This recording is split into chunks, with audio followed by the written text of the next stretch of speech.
In episode 6, Terry Silver's reign on the Valley continues. He still needs a number 2 in command, so he calls up a former friend, Sensei Kim Na-young, who is a relative of his trainer, Kim Sun-young. She flies in along with 5 of her senseis, and they're going to take over the training at Cobra Kai. In return, she's getting 50% and a partnership with Terry, with the idea of bringing her family's teachings to the States. After Kim gets settled, they head to a place called Topanga Karate. Terry has been scooping up dojos left and right, acquiring everyone that he can find. But Topanga Karate has an interesting student. It's Devin Lee.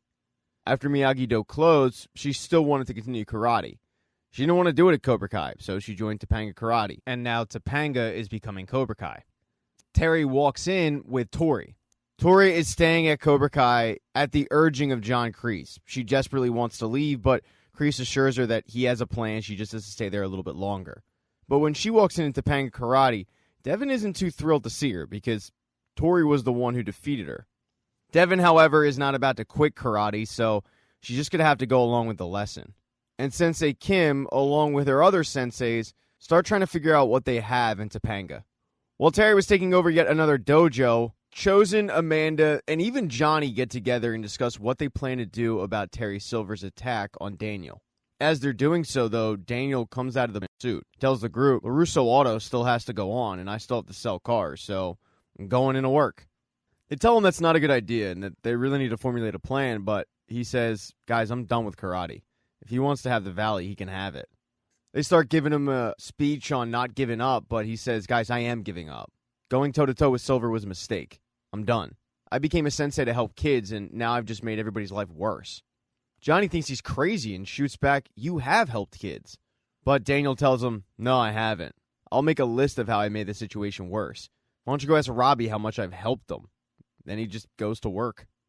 Amanda, Chosen, and Johnny continue to figure out what they're going to do about the situation. Even after Daniel left for work, they weren't about to quit. And when Chosen mentions how Silver's empire keeps growing every day, that's when Sam notices that he's at Topanga Karate, so she mentions, well, he's taking over other dojos now. And when Johnny finds out that Terry Silver is currently at Topanga Karate, or at least he thinks he is, he heads there. He vows to kick his ass. And Chosen isn't going to let him go alone, so Chosen goes with him as well. But when they get to Topanga and Johnny looks inside, he is mortified to see Devin there.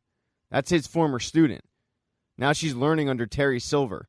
It's Chosen who has to be the one to say, Johnny, we're not here for a student, we're here for Terry Silver. Johnny asks, all right, then what's the next move? And Chosen says, we need to wait. Inside, Sensei Kim splits the group up and Devin is put with Tori. Devin doesn't really want to learn from Tori, but she doesn't have a choice. Tori starts trying to show her some stuff, but their relationship's still combative. It starts to get smoothed over, though, once Devin starts talking about her mom. Her mom recently died of cancer, and with what Tori is going through with her mom, she can kind of relate a little bit. Sensei Kim then breaks them up and has them do a new lesson. She puts a stick on a table and says, grab the stick.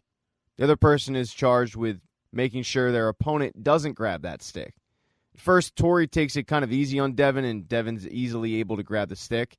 But Sensei Kim pushes Tori, showing her the, quote, way of the fist. And Tori doesn't take it easy on Devin. She really goes hard after her. And when it's all said and done, Devin runs out of the dojo in pain, shock, embarrassment, maybe all three. Once the class is finally finished, that's when Johnny and Chosen head in. They demand to know where Terry Silver is, but the sensei who's in there doesn't give up Silver's location. Johnny and Chosen then start going after this guy, but he's really good. And Johnny and Chosen get the best of him, but it wasn't easy. That's when Sensei Kim comes out with all 5 of her senseis. She's heard plenty about Johnny Lawrence and Chosen. Chosen, though, knows that if they fight in this dojo, 6 against 2, it's going to be a losing effort. So they head out. The next day at the flagship location, as Cobra Kai is getting ready for that day's practice, Devin walks in. Tori's pretty upset. She doesn't want anyone else joining Cobra Kai. And when Tori questions her on what she's doing there, Devin just takes it as Tori's being worried about a little competition. Tori tries to get her kicked out by telling Silver she ran away. She's not Cobra Kai material. But Sensei Kim tells her the test wasn't for her. That test was for you. On the other side of the valley, Johnny, Chosen, Amanda, even Sam are still discussing what they're going to do. Every plan they've had hasn't worked so far. And Amanda says, guys, we got to be real. If we're going to formulate an attack, we need Daniel to lead it. The problem is, Daniel's quit karate. But Sam tells the group, I thought I was done too. But I was wrong. So they just have to get Daniel back in the game. Amanda drives him over to Miyagi-Do and starts showing him some of the artifacts that they have about Mr. Miyagi. The bonsai trees, paint the house. Amanda tells him a story about Mr. Miyagi, and then Robbie shows up and tells him that he did in fact help him. But in order to get Daniel back, they're going to need a lot more than Robbie. They take Daniel outside, and there are all of his old students, ready to learn. Daniel looks at Johnny. Johnny gives him a nod, and Daniel is back. But their old enemy, John Kreese, is trying like hell to get out of prison. He's been smooth-talking his therapist, hoping that she's going to give him a letter of recommendation on early release. But it doesn't work. She denies it. He continues to have to go to these therapy lessons, and he does at one point have a little bit of a breakthrough, as suddenly his therapist is turning into all of these older people from his life, which, by the way, includes Terry Silver. But John Kreese is going to have to stay in prison longer than he expected. And John has been getting picked on by the other inmates. His age makes him a target, so he has to set him straight. One day, one of them walks up to him in his cell and starts trying to bully him, and John shows him why his name is Sensei, beating the crap out of him, and now he's at least got the respect of everybody in the prison. Thank you so much for checking out this recap. Please consider subscribing to the channel and subscribing to my Patreon. Hit thumbs up if you liked it. Smash that thumbs down button if you thought it sucked. If you left a comment, I don't get back to you. I usually don't check the comments unless they're like a super comment. Also, if you don't see the next video up on the end screen, not to worry, it'll be up in a day or two.